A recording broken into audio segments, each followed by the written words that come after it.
നമസ്കാരം. ഫണ്ടർ 360യുടെ പുതിയൊരു അധ്യായത്തിലേക്ക് സ്വാഗതം. ഇന്ന് ഞാനൊരു ഓൺലൈൻ മാഗസിനിൽ വിജയ് കേഡിയെ കുറിച്ചൊരു വാർത്തയല്ല ഒരു ഫീച്ചർ വായിച്ചുകൊണ്ടിരിക്കുകയായിരുന്നു. ഇതിനു മുമ്പ് പലപ്പോഴും വിജയ് കേഡിയെക്കുറിച്ച് ചില ചാനലുകളിലൊക്കെ മെൻഷൻ ഉണ്ടായിരുന്നെങ്കിലും പല ന്യൂസ് ലീഡിങ്സിലൊക്കെ വായിച്ചിട്ടുണ്ടായിരുന്നെങ്കിലും കാര്യമായി അത്ര സ്ട്രൈക്ക് ചെയ്തിട്ടില്ലായിരുന്നു. വായിച്ചു അങ്ങ് പോയി എന്നുള്ളതേ ഉള്ളൂ. പക്ഷേ ഇത്തവണ ഇന്ന് വായിക്കാനൊരു സൗകര്യം കിട്ടിയപ്പോൾ വായിച്ചപ്പോൾ എനിക്ക് അതിനകത്ത് പല കാര്യങ്ങളും കുറച്ചൊക്കെ ഉപകാരപ്രദമായി തോന്നി. അപ്പോൾ അതിൽ ഉപകാരപ്രദമെന്ന് തോന്നുന്ന കുറച്ച് കാര്യങ്ങൾ ഞാൻ ഷെയർ ചെയ്യാമെന്ന് കരുതുന്നു. നിങ്ങളിൽ പലരും ഇദ്ദേഹത്തെക്കുറിച്ച് കേട്ടിട്ടുണ്ടാവും, വായിച്ചിട്ടുണ്ടാവും. അങ്ങനെയുള്ളവർക്കൊക്കെ ഈ വീഡിയോ സ്കിപ്പ് ചെയ്യാവുന്നതാണ്. അല്ലാത്തവർക്ക് പറയുന്ന എല്ലാ കാര്യങ്ങളും നിങ്ങളുടെ ട്രേഡിംഗ് എക്സ്പീരിയൻസിൽ ഉപയോഗപ്പെടുത്തിക്കൊള്ളണം നിർബന്ധമില്ല. പറയുന്നതിൻ്റെ അകത്ത് നല്ലതെന്ന് തോന്നുന്നതും ഉപകാരപ്രദമെന്ന് തോന്നുന്ന കാര്യങ്ങളും നിങ്ങൾക്ക് പ്രാവർത്തികമാക്കാൻ പരമാവധി ശ്രമിക്കാവുന്നതാണ്. അപ്പോൾ അദ്ദേഹം എങ്ങനെയാണ് നമ്മുടെ ന്യൂസ് വാല്യൂയിലേക്ക് അല്ലെങ്കിൽ ഈ ഒരു ഇൻവെസ്റ്റ്മെൻറ്റ് അറീനയിലേക്ക് ഭയങ്കര ഇമ്പോർട്ടൻസ് ആയിട്ട് വരുന്നതെന്ന് വെച്ച് കഴിഞ്ഞാൽ ഇദ്ദേഹം 10 വർഷം കൊണ്ട് 35,000 രൂപ എന്ന് പറയുന്നത് 500 കോടിയിലേക്ക് ആക്കി മാറ്റി എന്നുള്ളതാണ് അദ്ദേഹത്തിൻ്റെ ഏറ്റവും വലിയ ഒരു അട്രാക്ഷനായിട്ട് കാണുന്നത്. ഇദ്ദേഹം ഒരു വലിയ ഇൻവെസ്റ്റ്മെൻറ്റ് ബാക്ക്ഗ്രൗണ്ടുള്ള ആളൊന്നുമല്ല, ഒരു സാധാരണക്കാരനാണ്. ചാർട്ടേഡ് അക്കൗണ്ടൻറ്റ് FCS കഴിഞ്ഞ ആളൊന്നുമല്ല. അപ്പോൾ ഇദ്ദേഹത്തെ കുറിച്ചുള്ള ഈ പല ചർച്ചകളിലൊക്കെ പറയുന്ന കുറച്ച് ടിപ്സ് ആൻഡ് ട്രിക്സ് ആണ് അദ്ദേഹം പറയുന്നത്. അപ്പോൾ ഇത് ചെറിയൊരു ഇതായിട്ട് നമുക്ക് ആദ്യത്തെ ഒരു ഇത് പറയാം. നമുക്ക് അദ്ദേഹത്തിൻ്റെ ഒരു സ്മൈൽ സ്ട്രാറ്റജിയാണ്. ഇപ്പോൾ സ്മൈൽ സ്ട്രാറ്റജി എന്ന് വെച്ച് കഴിഞ്ഞാൽ SMILE. അതിൻ്റെ അകത്ത് ആദ്യത്തെ S എന്ന് പറയുന്നത് സ്മോൾ കമ്പനീസാണ്. പ്രിഫർ സ്മോൾ കമ്പനീസ് എന്നുള്ളതാണ്. അതായത് ചെറിയ കമ്പനികളെ പ്രിഫർ ചെയ്യുക ഇൻവെസ്റ്റ്മെൻറ്റിന്. അപ്പം ചെറിയ കമ്പനി എന്ന് പറയുമ്പോൾ നിങ്ങൾ പെനി സ്റ്റോക്കുകളായിട്ട് തെറ്റിദ്ധരിക്കരുത്. പെനി സ്റ്റോക്കുകളല്ല, ആ ഒരു സെക്ടറുകളിലെ ചെറിയ കമ്പനി. കാരണം വലിയ കമ്പനി ആയാൽ അദ്ദേഹത്തിൻ്റെ അഭിപ്രായത്തിൽ അത് വീണ്ടും വളരുവാനുള്ള ഓപ്പർച്യൂണിറ്റി കാര്യമായിട്ടില്ല എന്നാണ്. ഇത് എൻ്റെ അഭിപ്രായമല്ല, അദ്ദേഹത്തിൻ്റെ അഭിപ്രായമാണ്. എൻ്റെ അഭിപ്രായം എൻറ്റയർലി പൂർണ്ണമായും വേറെ ആയിരിക്കാം, പക്ഷേ അദ്ദേഹത്തിൻ്റെ അഭിപ്രായമാണ്. അപ്പോൾ അതുകൊണ്ട് ആ സെക്ടറുകളിലെ ചെറിയ കമ്പനി, ഉദാഹരണമായി പറയുകയാണെങ്കിൽ ഇപ്പം ഒരു സോഫ്റ്റ്വെയറിൻ്റെ അകത്തോ അല്ലെങ്കിൽ AI IoT സെക്ടറിൻ്റെ അകത്ത് TCS മുതലായ വലിയ വിപ്രോയും TCS മുതലായ വലിയ കമ്പനികളൊക്കെ വാഴുന്ന ഒരു സ്ഥലമാണ്. അപ്പോൾ അവിടെ എംഫസിസും കോഫോർജും പോലത്തെ കമ്പനികളും ഓൾമോസ്റ്റ് സെയിം ബിസിനസ് നടത്തിയിരിക്കുന്നുണ്ട്. അപ്പം എംഫസിസിൻ്റെയും കോഫോർജിൻ്റെയും സൈസ് നമ്മൾ TCSുമായിട്ട് കമ്പയർ ചെയ്യുമ്പോൾ വളരെ ചെറുതാണ്. അപ്പോൾ ഇതുപോലുള്ള ചെറിയ കമ്പനികൾ, സെക്ടറിലെ ചെറിയ കമ്പനികൾ, അവയ്ക്ക് വളരാൻ കൂടുതൽ ആകാശത്ത് സ്ഥലമുണ്ട് എന്ന് പറയുന്ന പോലെ, റൂഫ് പിന്നെയും വളരാൻ സ്ഥലമുണ്ടെന്ന് പറയുന്ന പോലത്തെ അങ്ങനെയുള്ള കമ്പനികളെ സെലക്ട് ചെയ്ത് കഴിഞ്ഞാൽ അവ വളർച്ചയ്ക്ക് കൂടുതൽ ഉപകാരപ്രദമായിരിക്കും, ബെറ്റർ റിട്ടേൺസ് കിട്ടുമെന്നാണ് അദ്ദേഹം പറയുന്നത്. പിന്നെ അടുത്തത് MI ആണ്. MI എന്ന് പറഞ്ഞാൽ മാനേജ്മെൻറ്റിനെ കുറിച്ചാണ് പറയുന്നത്. അപ്പം മാനേജ്മെൻറ്റിൻ്റെ ഇൻസൈറ്റിനെ കുറിച്ചാണ്, മാനേജ്മെൻറ്റ് ഇൻസൈറ്റ്സിനെ കുറിച്ചാണ് പറയുന്നത്. MI എന്ന് പറയുന്നത് സ്മൈലിൻ്റെ MI. അപ്പം അദ്ദേഹം പ്രിഫർ ചെയ്യുന്നതെന്ന് വെച്ച് കഴിഞ്ഞാൽ ഒരു മാനേജ്മെൻറ്റ് ഒരു 15 മുതൽ 20 വർഷം വരെ മാനേജറിയൽ എക്സ്പീരിയൻസ് ഉള്ള ഒരു മാനേജ്മെൻറ്റ്, അതാണ് അദ്ദേഹം പ്രിഫർ ചെയ്യുന്നത്. അതിന് കാരണമായി പറയുന്നതെന്ന് വെച്ച് കഴിഞ്ഞാൽ തീരെ എക്സ്പീരിയൻസ് കുറഞ്ഞവരാണെങ്കിൽ അവരൊരു മാർക്കറ്റ് സൈക്കിൾ കണ്ടിട്ടില്ല. അതായത് മാർക്കറ്റ്സിൻ്റെ അപ്സ് ആൻഡ് ഡൗൺസ്. അപ്പോൾ ഇന്നത്തെ നമ്മുടെ ഇൻവെസ്റ്റേഴ്സിനെ കുറിച്ച് പറയുന്ന പോലെ തന്നെയാണ്. ഇന്നത്തെ ഇൻവെസ്റ്റേഴ്സ് മാർക്കറ്റിൽ മെജോറിറ്റിയുള്ള 70% അല്ലെങ്കിൽ 75% ഇൻവെസ്റ്റേഴ്സ് ഒരു വലിയ മാർക്കറ്റ് ക്രാഷ് കണ്ടിട്ടില്ല. 2008 ഒരു റിസർച്ചിനെ തുടങ്ങിയിട്ടുള്ള ഒരു മാർക്കറ്റ് ക്രാഷിന് ശേഷം ഇവിടെ കാര്യമായൊരു മാർക്കറ്റ് ക്രാഷൊന്നും ഉണ്ടായിട്ടില്ല. കഴിഞ്ഞ കുറച്ച് ദിവസങ്ങളായിട്ട് ഉണ്ടായ ഒരു 500-600 പോയിൻറ്റ് സെൻസെക്സ് 6000 ഇരിക്കുമ്പോൾ 1000-1500 പോയിൻറ്റിൻ്റെ അകത്തുള്ളൊരു കറക്ഷനിൽ തന്നെ നിലവിളിക്കുന്ന പല ഇൻവെസ്റ്റേഴ്സുമാണുള്ളത്. ശരിക്കുള്ള മാർക്കറ്റ് ക്രാഷ് കണ്ടിട്ടില്ല. അതുകൊണ്ട് തന്നെ അതെങ്ങനെ മാനേജ് ചെയ്യണമെന്നുള്ളത് ഇന്ന് പലർക്കും അറിയുന്നില്ല. അപ്പോൾ ഇദ്ദേഹം പ്രിഫർ ചെയ്യുന്നത് അത് തന്നെയാണ്. അതായത് 1-2 സൈക്കിൾസ് കഴിഞ്ഞവർ. 1-2 സൈക്കിൾസ് എന്ന് വെച്ച് കഴിഞ്ഞാൽ ആ ഒരു കമ്പനിയുടെ പ്രോഡക്റ്റിൻ്റെ മാർക്കറ്റിലെ നന്മയും ഉയർച്ചകളും താഴ്ചകളും ഫേസ് ചെയ്തിട്ടുള്ള ഒരു മാനേജ്മെൻ്റ് ആയിരിക്കണം. അവർക്ക് ഒരു അനുഭവമുണ്ട്. ആ ഒരു അനുഭവത്തിൻ്റെ ബേസിൽ മാർക്കറ്റിനെ അല്ലെങ്കിൽ ഈ ഒരു കമ്പനിയെ മുമ്പോട്ട് നയിക്കാൻ കഴിയും. അതേസമയം വളരെ എക്സ്പീരിയൻസ്ഡ് ആയാൽ എന്താണ് പ്രശ്നം? വളരെയധികം എക്സ്പീരിയൻസ് ആയിക്കഴിഞ്ഞാൽ അവിടെ വളരെയധികം അനുഭവമുണ്ട്, പക്ഷേ മുമ്പോട്ട് അഗ്രസീവായിട്ട് നയിക്കാൻ വേണ്ടിയിട്ടുള്ള ഒരു എന്തൂസിയാസം ഉണ്ടാകില്ല, ആ ഒരു ഊർജ്ജസ്വലത ഉണ്ടാകില്ല. അതുകൊണ്ടാണ് അദ്ദേഹം 15 മുതൽ 20 വർഷം വരെ മാനേജറിയൽ എക്സ്പീരിയൻസ് അഥവാ മാനേജ്മെൻറ്റിന് അത്രയാണ് ആവറേജ് എക്സ്പീരിയൻസ് ഉള്ളൊരു മാനേജേഴ്സ് ഉള്ള ഒരു കമ്പനീനെയാണ് അദ്ദേഹം പ്രിഫർ ചെയ്യുന്നത്.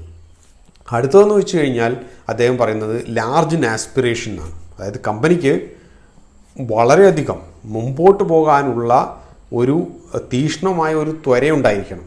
അതായത് കൂടുതൽ മാർക്കറ്റുകൾ വെട്ടിപ്പിടിക്കാനും മുമ്പോട്ട് കൂടുതൽ കമ്പനിയുടെ വോള്യൂം ഇൻക്രീസ് ചെയ്യാനുള്ള ഒരു ത്വരയുള്ള ഒരു മാനേജ്മെൻറ്റ് വേണം.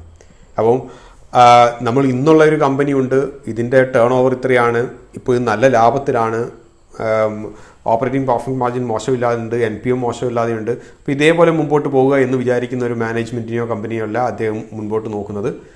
വളരെ ഇനിയും മുമ്പോട്ട് വളരണമെന്നുള്ള തീക്ഷ്ണമായിട്ടുള്ള ഒരു ത്വരയുള്ള ഒരു മാനേജ്മെൻറ്റിനെയാണ് മുമ്പോട്ട് നോക്കുന്നത്. അടുത്തതെന്ന് പറയുന്നത് extra large in market potential എന്നാണ് പറയുന്നത്. അതാണ് ലാസ്റ്റ് E. അതായത് extra large in market potential എന്ന് വെച്ച് കഴിഞ്ഞാൽ ഈ ഒരു പ്രോഡക്റ്റ് അഥവാ ഈ ഒരു കമ്പനിക്ക് അൺഎക്സ്പ്ലോർഡ് ആയിട്ട് ഇതുവരെ എത്തിപ്പെടാത്ത മാർക്കറ്റുകളിലേക്ക് ഈ ഒരു കമ്പനിയുടെ പ്രോഡക്ട്സിനെ എത്തിക്കുവാനുള്ള ഒരു ആഗ്രഹമുള്ള ഒരു മാനേജ്മെൻറ്റും കമ്പനിയുമായിരിക്കണം.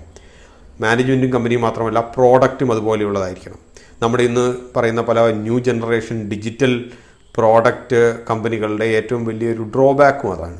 കാരണം നമ്മുടെ പല കമ്പനികൾക്കും പറയുകയാണെങ്കിൽ, ഡിജിറ്റൽ കമ്പനികൾക്ക് പറയുകയാണെങ്കിൽ അവർക്ക് അടുത്തവരിടത്തേക്ക് സ്കെയിലബിലിറ്റി പലപ്പോഴും കുറവായിരിക്കും. തീരെ ഇല്ല എന്നുള്ളതല്ല പറയുന്നത്, സ്കെയിലബിലിറ്റി കുറവാണ്.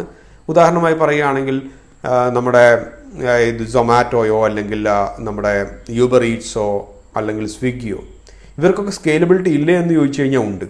ഇന്ത്യയിൽ ഈ പറഞ്ഞതുപോലെ ഒരു ഫുഡ് ആഗ്രിഗേറ്ററായിട്ട് വർക്ക് ചെയ്യുന്ന പോലെ അവർക്ക് വേണമെങ്കിൽ US ലും UK ലും ആഫ്രിക്കയിലും ഓസ്ട്രേലിയയിലും വർക്ക് ചെയ്യാം. പക്ഷേ അവർക്ക് അവിടെ എത്രത്തോളം വർക്ക് ചെയ്യാൻ പറ്റുമെന്നുള്ളതും വേരുറപ്പിക്കാൻ കഴിയുമെന്നുള്ളതും ഒരു വലിയ ചോദ്യമാണ്. ഓലയൊക്കെ ലണ്ടനിലും ഓസ്ട്രേലിയയിലും പോയിട്ട് പാടുപെട്ടത് നമുക്ക് അറിവുള്ളതാണ്.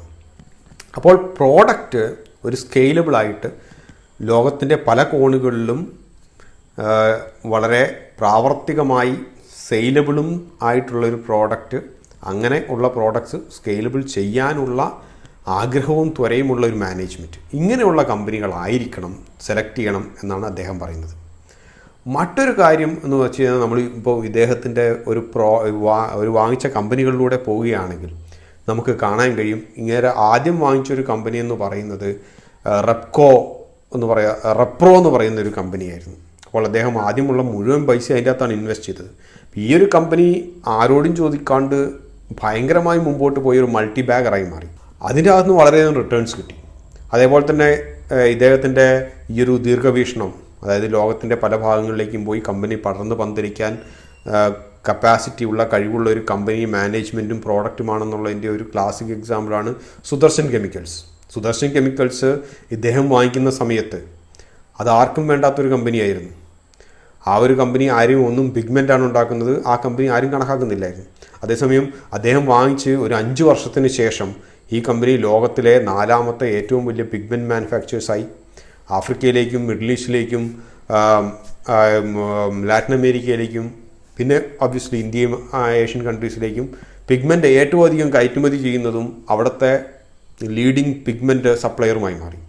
ഇപ്പോൾ അത് 3ാമത്തെ ലോകത്തിലെ ഏറ്റവും വലിയ പിഗ്മെൻറ്റ് സപ്ലയറാണ്. അപ്പോൾ ഇതുപോലെ മുൻകൂട്ടി കണ്ട് ഉയരാൻ സാധ്യതയുള്ള കമ്പനികളെ, സ്ട്രോങ് ആയിട്ടുള്ള ഫണ്ടമെൻറ്റ്സ് ഉള്ള കമ്പനികളെ തിരഞ്ഞെടുക്കുക എന്നുള്ളതാണ്. പിന്നെ മറ്റൊരു കാര്യം, ഇദ്ദേഹത്തിൻ്റെ ഇൻവെസ്റ്റ്മെൻറ്റ് സ്ട്രാറ്റജി നോക്കിക്കഴിഞ്ഞാൽ നമുക്കറിയാം, ഇദ്ദേഹം ഡൈവേഴ്സിഫിക്കേഷനിൽ വിശ്വസിക്കുന്ന ഒരാളല്ല. നമ്മൾ സാധാരണ ഫണ്ടമെൻറ്റൽസിനകത്ത് നമ്മൾ പറയുന്നൊരു കാര്യം, നമ്മൾ ബേസിക്സിൽ പറയുന്നൊരു കാര്യം, നമ്മുടെ ഇൻവെസ്റ്റ്മെൻറ്റ്സ് എപ്പോഴും ഡൈവേഴ്സിഫൈ ചെയ്യണം എന്നുള്ളതാണ്. ഇദ്ദേഹം ഡൈവേഴ്സിഫൈ ചെയ്തിട്ടില്ല എന്ന് വെച്ചിട്ട് നിങ്ങളാരും ഡൈവേഴ്സിഫൈ ചെയ്യാതിരിക്കരുത്. അത് ഒരു റിസ്ക് മാനേജ്മെൻറ്റ് സ്ട്രാറ്റജിയാണ് ഡൈവേഴ്സിഫിക്കേഷൻ എന്ന് പറയുന്നത്. കാരണം ഏതെങ്കിലും ഒരു സെക്ടർ അല്ലെങ്കിൽ ഒരു കമ്പനി നഷ്ടത്തിലായി കഴിഞ്ഞാൽ അത് മോശപ്പെട്ട പെർഫോമൻസ് കാഴ്ചവെക്കുകയാണെങ്കിൽ മറ്റ് സെക്ടറുകളിൽ നിന്നും ലാഭം നമുക്ക് നേടിയെടുക്കാൻ വേണ്ടിയിട്ടാണ് നമ്മൾ ഡൈവേഴ്സിഫിക്കേഷൻ നടത്തണമെന്ന് പറയുന്നത്. പക്ഷേ ഇദ്ദേഹം ഡൈവേഴ്സിഫിക്കേഷനിൽ വിശ്വസിക്കുന്നില്ല. കോൺസെൻട്രേറ്റഡ് ആയിട്ട് ഞാൻ പറയുന്ന പോലെ അദ്ദേഹം നിക്ഷേപിച്ചത് ആദ്യം റെപ്രോ എന്ന് പറയുന്ന ഒരു കമ്പനിയിലായിരുന്നു. അതിൻ്റെ അകത്തുനിന്ന് മോശമില്ലാത്ത നല്ലൊരു റിട്ടേൺസ് കിട്ടി, മൾട്ടിബാഗറായി. അതിനുശേഷം അദ്ദേഹം പഞ്ചാബ് ട്രാക്ടേഴ്സിൽ നിക്ഷേപിച്ചു, അതിനുശേഷം ACCയിൽ നിക്ഷേപിച്ചു. അപ്പോൾ ഇതുകൊണ്ടൊക്കെ അദ്ദേഹത്തിന് വളരെയധികം റിട്ടേൺസ് ലഭിച്ചു. അതിനുശേഷമാണ് അദ്ദേഹം 4, 5, 10 കമ്പനികളിലേക്ക് നിക്ഷേപം കുറച്ച് ഡിവൈഡ് ചെയ്ത് ഇടാൻ തുടങ്ങിയത്. അപ്പോൾ ഇതൊരു നല്ല ഒരു പ്രവണതയായി ഞാൻ കാണുന്നില്ല, എങ്കിലും അദ്ദേഹം അങ്ങനെയാണ് ചെയ്തത്. മറ്റൊരു കാര്യം ഇദ്ദേഹം ഓർമ്മിപ്പിക്കുന്നതെന്ന് വെച്ച് കഴിഞ്ഞാൽ, ചില കമ്പനികളെ നിങ്ങൾ കണ്ടിട്ടുണ്ടാവും, അവ മുകളിലേക്ക് വില കയറിപ്പോകും. പക്ഷേ കമ്പനിയുടെ ഏർണിങ്സോ അല്ലെങ്കിൽ ടോപ്പ് ലൈൻ ഒക്കെ ഓൾമോസ്റ്റ് സ്റ്റാഗ്നൻ്റ് ആയിരിക്കും, ഓൾമോസ്റ്റ് അവിടെ നിന്ന് പോയിട്ടുണ്ടാവും. പക്ഷേ മുകളിലേക്ക് കയറി പോകുന്നു, പ്രത്യേകിച്ച് വലിയ കാരണങ്ങളൊന്നും ഇല്ലാതെയോ അല്ലെങ്കിൽ മാർക്കറ്റ് സെൻറ്റിമെൻറ്റ് പോസിറ്റീവ് ആയതുകൊണ്ടോ അല്ലെങ്കിൽ ഇപ്പോഴത്തെ പോലെ തന്നെ ഒരു ബുള്ളിഷ് മാർക്കറ്റായിട്ടോ. ഇപ്പോഴും ബുള്ളിഷ് മാർക്കറ്റ് തന്നെയാണ്, ആർക്കും അക്കാര്യത്തിന് അത് സംശയം വേണ്ട, മാർക്കറ്റ് ബുള്ളിഷ് തന്നെയാണ്. ഓക്കെ, അപ്പോൾ ബുള്ളിഷ് മാർക്കറ്റിൽ ആര് എന്ത് ചെയ്താലും മുകളിലേക്ക് കയറിപ്പോകും. ആ ഒരു കാരണം കൊണ്ട് മുകളിലേക്ക് കയറിപ്പോകുന്നു. പക്ഷേ നമ്മൾ ഒരു വലിയൊരു കാലഘട്ടത്തേക്ക് എടുക്കുമ്പോൾ ഇതൊരു ബെയറിഷ് മാർക്കറ്റിലേക്ക് ഇറങ്ങുന്ന സമയത്ത് എന്താണ് സംഭവിക്കുന്നത് വെച്ച് കഴിഞ്ഞാൽ, ഒരു ടോപ്പ് ലെവൽ ഗ്രോത്ത് ഇല്ലാത്ത കമ്പനികളൊക്കെ ഒരു ബെയർ മാർക്കറ്റിൻ്റെ അകത്ത് കണ്ടമാനം ഇടിയും. അപ്പോൾ ഇങ്ങനെ ഇടിയുന്ന ഒരു സാധ്യതയുള്ള കമ്പനികളെ ഒഴിവാക്കുക. അതാണ് അദ്ദേഹത്തിൻ്റെ മറ്റൊരു ഉപദേശം. പിന്നെ ഇദ്ദേഹം വളരെ രസകരമായിട്ടൊരു കാര്യം പറയുന്നുണ്ട്. നമ്മൾ എപ്പോഴും കണക്കാക്കേണ്ടതെന്ന് വെച്ച് കഴിഞ്ഞാൽ കമ്പനിയെ നമ്മളൊരു കാറായിട്ടും മാനേജ്മെൻറ്റിന് ഒരു ഡ്രൈവറായിട്ടും നമ്മൾ കണക്കാക്കുകയാണെങ്കിൽ ഇൻവെസ്റ്റേഴ്സ് എന്ന് പറയുന്നത് അതിൻ്റെ പാസഞ്ചേഴ്സാണ്. അപ്പോൾ കാറ് ചിലപ്പോൾ ഒക്കെ മോശപ്പെട്ട കാറായിരിക്കും, ചിലപ്പോൾ ഒരു വലിയ ഹൈ പെർഫോമൻസ് കാറൊന്നും ആയിരിക്കത്തില്ല, ചിലപ്പോൾ ഒരു ബേസിക് ലെവൽ നാനോയോ അല്ലെങ്കിൽ ഓൾട്ടോയോ ഒക്കെ ആയിരിക്കും. പക്ഷേ നല്ലൊരു എക്സ്പീരിയൻസ്ഡ് ഡ്രൈവർ ആണെങ്കിൽ നിങ്ങൾ ഉദ്ദേശിക്കുന്ന സ്ഥലത്ത് സേഫായിട്ട് കംഫർട്ടബിളായിട്ട് എത്തിക്കും. അതേസമയം നിങ്ങളൊരു ഫെറാറി വാങ്ങിച്ചെങ്കിൽ ആ ഡ്രൈവർ ഉത്തരവാദിത്തമില്ലാത്ത, ഡ്രൈവർ നന്നായിട്ട് പെർഫോം ചെയ്യാത്ത, കാര്യപ്രാപ്തി ഇല്ലാത്തൊരു ഡ്രൈവറാണെങ്കിൽ നിങ്ങൾ എത്ര ചുരുങ്ങിയ ഡിസ്റ്റൻസാണ് പോകുന്നതെങ്കിൽ പോലും അതിനിടയ്ക്ക് ആ കാർ എവിടെയെങ്കിലും കൊണ്ടുപോയിട്ട് ഇടിച്ചു മറിയോ ഓടയിലോ കാനയിലോ കൊണ്ടുപോയി താഴ്ത്താനുള്ള ഒരു ചാൻസ് ഉണ്ട്. അപ്പോൾ നിങ്ങളെപ്പോഴും മാനേജ്മെൻറ്റ് എഫിഷ്യൻസി എന്ന് പറയുന്ന കാര്യത്തെക്കുറിച്ചും നിങ്ങൾ കണക്ക് കൂട്ടണം. അപ്പോൾ ഇതിനെക്കുറിച്ചാണ് അദ്ദേഹം പറയുന്നത്. നമ്മൾ പലപ്പോഴും ഒരു ക്വാണ്ടിറ്റേറ്റീവ് അനാലിസിസിലാണ് നമ്മൾ പോകാറ്. ഫണ്ടമെൻ്റൽസ് നമ്മൾ ചെക്ക് ചെയ്യും, പിന്നെ ഏത് ലെവലിൽ എൻട്രി ചെയ്യണമെന്ന് അറിയാൻ വേണ്ടി നമ്മൾ ടെക്നിക്കൽസ് ചെക്ക് ചെയ്യും. ഇതിൻ്റെ അപ്പുറത്തേക്കൊന്നും നമ്മൾ ചിന്തിക്കാറില്ല. പക്ഷേ ഈ ഒരു മാനേജ്മെൻറ്റിൻ്റെ എഫിഷ്യൻസി എത്രത്തോളം ഉണ്ട് എന്നുള്ളതിനെക്കുറിച്ച് നമ്മളൊരു ക്വാളിറ്റേറ്റീവ് അനാലിസിസ് നമ്മൾ നടത്തിയെങ്കിൽ മാത്രമേ ആരാണ് ഇതിനെ നയിക്കുന്നത്, ഇവരുടെ ബാക്ക്ഗ്രൗണ്ട് എന്തായിരുന്നു. അപ്പോൾ ദീർഘകാല നിക്ഷേപങ്ങളാണ് നിങ്ങൾ ഉദ്ദേശിക്കുന്നതെങ്കിൽ ഈ ഒരു കാര്യം ഒരിക്കലും വിട്ടുപോകരുത്. ഞാൻ പല പെനി സ്റ്റോക്കുകളെ കുറിച്ച് പറയാറുള്ളത് അതാണ്. പെനി സ്റ്റോക്കുകളൊക്കെ നമ്പേഴ്സ് നോക്കുമ്പോൾ വളരെ നന്നായിട്ടുണ്ടാവും, പക്ഷേ അവയുടെ പെർഫോമൻസ് നല്ലതായിരിക്കില്ല.